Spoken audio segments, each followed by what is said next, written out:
चलिए, good morning everyone. अब अपन अगले टॉपिक के अंदर जो आज का जो टॉपिक है उसके बारे में बात करेंगे। अपन ने देखा था कि जो बायोस्फीयर है, जो जैव मंडल है, उसको अपन ने डिवाइड करा किसके अंदर, एक्वेटिक हैबिटेट में। और एक्वेटिक हैबिटेट को इज द फर्दर डिवाइडेड किसमें, फ्रेश वाटर हैबिटेट। ठीक है, अब जो फ्रेश वाटर हैबिटेट है इसको अपन टू टाइप से डिवाइड कर सकते हैं। पहला है लॉक्टिक और दूसरा है लैक्टिक। ठीक है, तो आज अपन इनके बारे में डिस्कस करेंगे। तो write down the first one, lotic fresh water habitat. ये इंपॉर्टेंट क्वेश्चन है आप लोगों के बीएससी थर्ड ईयर के अंदर भी, बीएससी पार्ट थर्ड में और MSc final year specially zoology के जो स्पेशल पेपर है एनवायरमेंटल साइंस उसमें।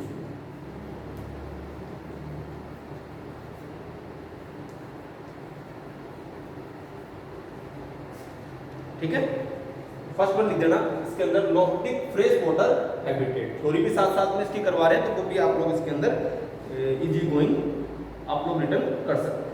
लिख लें इसे, लॉक्टिक हैबिटेट वह होते हैं जहां पानी लगातार बहता रहता है, यानी कंटिन्यूसली जो वाटर है, यानी कोई भी एक सोर्स मान लीजिए वाटर का, और यहां से कंटिन्यूसली वाटर क्या हो रहा है, बह रहा। एग्जाम्पल, रिवर, स्टेम्स, स्प्रिंग्स आदि। अगले लाइन, इसमें तीव्र गति से बहने वाले झरने,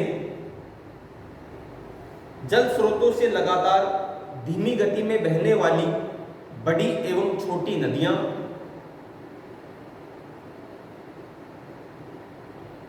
निरंतर बहने के कारण इसमें सक्रिय जंतु ही पाए जाते हैं, यानी ऐसे एनिमल जो कि इस एरिया के अंदर, यानी जो कंटिन्यूसली जो वाटर फ्लो हो रहा है इसमें रह सकते हैं, यानी एक्टिव एनिमल्स ही प्रेजेंट होते हैं।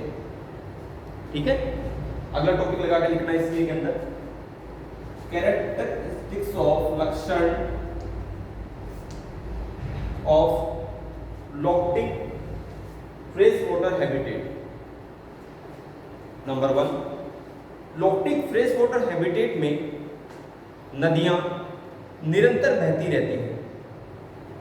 अगले सेकंड नंबर लगा के, इस आवास में जल के निरंतर बहने के कारण O2 सदैव अधिक पाई जाती है। ऑक्सीजन डिमांड जो होती है वो क्या होती है, ज्यादा होती है, क्योंकि वाटर कंटिन्यूसली फ्लो करता रहता है।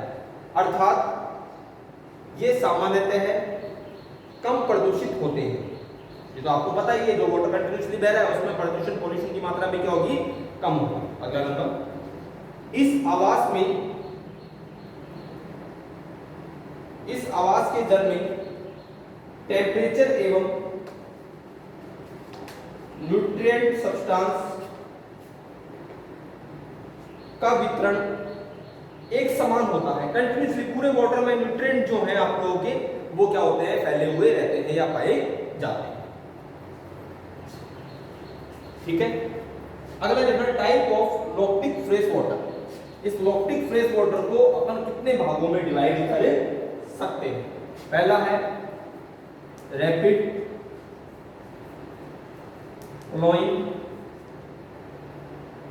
एक्वेटिक हैबिटेट या लॉक्टिक फ्रेश वाटर हैबिटेट।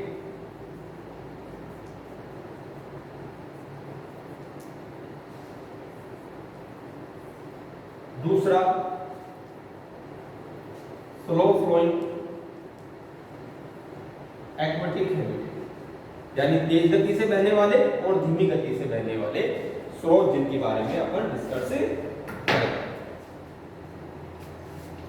तो फर्स्ट पर लिखेंगे इसमें रैपिड फ्लो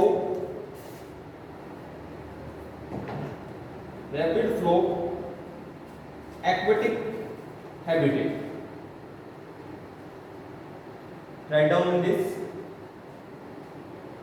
इस श्रेणी में तेजी से बहने वाले झरने एवं नदियां सम्मिलित होती हैं।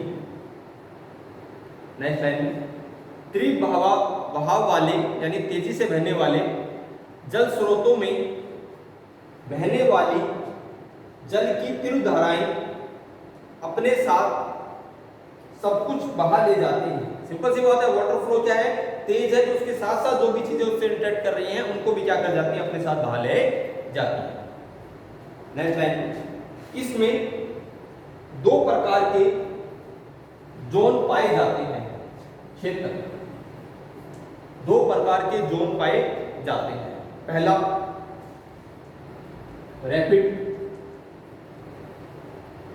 रैपिड जोन और दूसरा है आपके पास cool zone. Rapid zone and cool zone.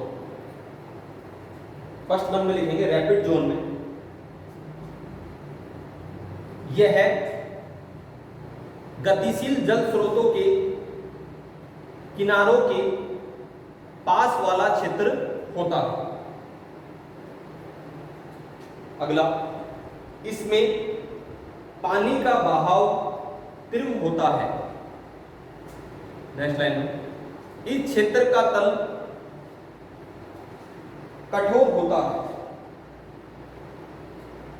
Next में तल में गाद या जो अपशिष्ट पदार्थ जिनको अपन बोलते हैं, मटमेले जो पदार्थ होते हैं, गाद या स्लिट SLIT स्लिट, वे अन्य पदार्थ तेज बहाव के कारण ठहर नहीं पाते हैं, रुकते नहीं हैं।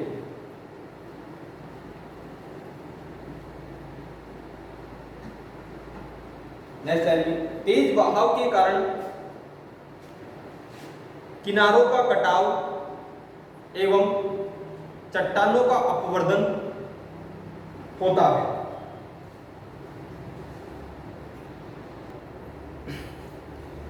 चलिए, तो अपन बात कर रहे थे किसके बारे में, रैपिड फ्लो वाटर हैबिटेट के बारे में। तो जो रैपिड एक्वेटिक जो हैबिटेट है, इसके अंदर अपन ने देखा कि यहाँ पर इसको दो जोन में अपन डिवाइड कर सकते हैं। पहला अपन ने डिवाइड करा रैपिड जोन और दूसरा कूल जोन।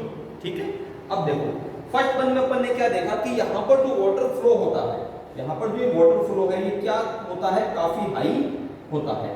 काफी हाई होने के कारण ये आसपास के जो तटीय क्षेत्र होते हैं, यहाँ पर उपस्थित जो चट्टाने हैं, उन चट्टानों से क्या करता है, ये वाटर इंटरेक्ट करता है, यानी इनसे टकराता है और बहाव इतना तेज होता है कि चट्टाने क्या होती है, यहाँ से टूट जाती है, जैसे कि ये आप यहाँ पर देख रहे हैं। ठीक है, इस कंडीशन को क्या बोलते हैं अपन, अपवर्तन बोलते हैं। अब सेकंड चीज अपन बात कर रहे हैं इसकी कूल जोन की। अब नहीं चालू रहने दे, मैं देखना चाहता हूँ कितने बच्चे हैं। नहीं, ये एक मिनट सर। चलिए, अपन अब बात कर रहे हैं सेकंड की, किसके बारे में, कूल जोन के बारे में। किसके बारे में, कूल जोन के बारे में। अब देखो कूल जोन में क्या हो रहा है, सेम वही चीज हो रही है। ठीक है, जो अपन इसके बारे में देख रहे थे। राइट डाउन करना है इसमें, यह है जल स्रोत का गहरा भाग होता है, यानी यहां से कोई भी वाटर आया, ठीक है, अब ये वाटर क्या हो रहा है, यहां पे डाउन हो गया, ये हुआ डाउन। ठीक है, अब ये जब वाटर यहाँ पर डाउन हो गया, तो यहाँ पर जो ये पेंदा है जिसको आप यहाँ पे देख रहे हैं, अब इसके अंदर क्या होगा, स्लिट जिसको अपन गंदगी भी बोलते हैं या जिसको अपन काद भी अपनी सामान्य भाषा में बोलते हैं, वो क्या हो जाती है, यहाँ पर उपस्थित हो जाती है। और यहाँ पर जो रॉक्स या चट्टाने हैं, उनका अपवर्तन क्या होता है, कम होता है। वो कम क्यों हो रहा है, उसका रीजन क्या है कि जो वाटर फ्लो है वो क्या है, यहाँ पर कम है।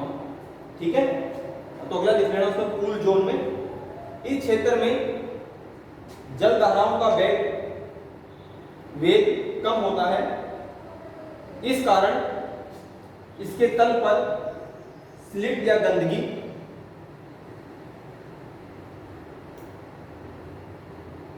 उपस्थित हो जाती है। ठीक है, इसको राइट डाउन कर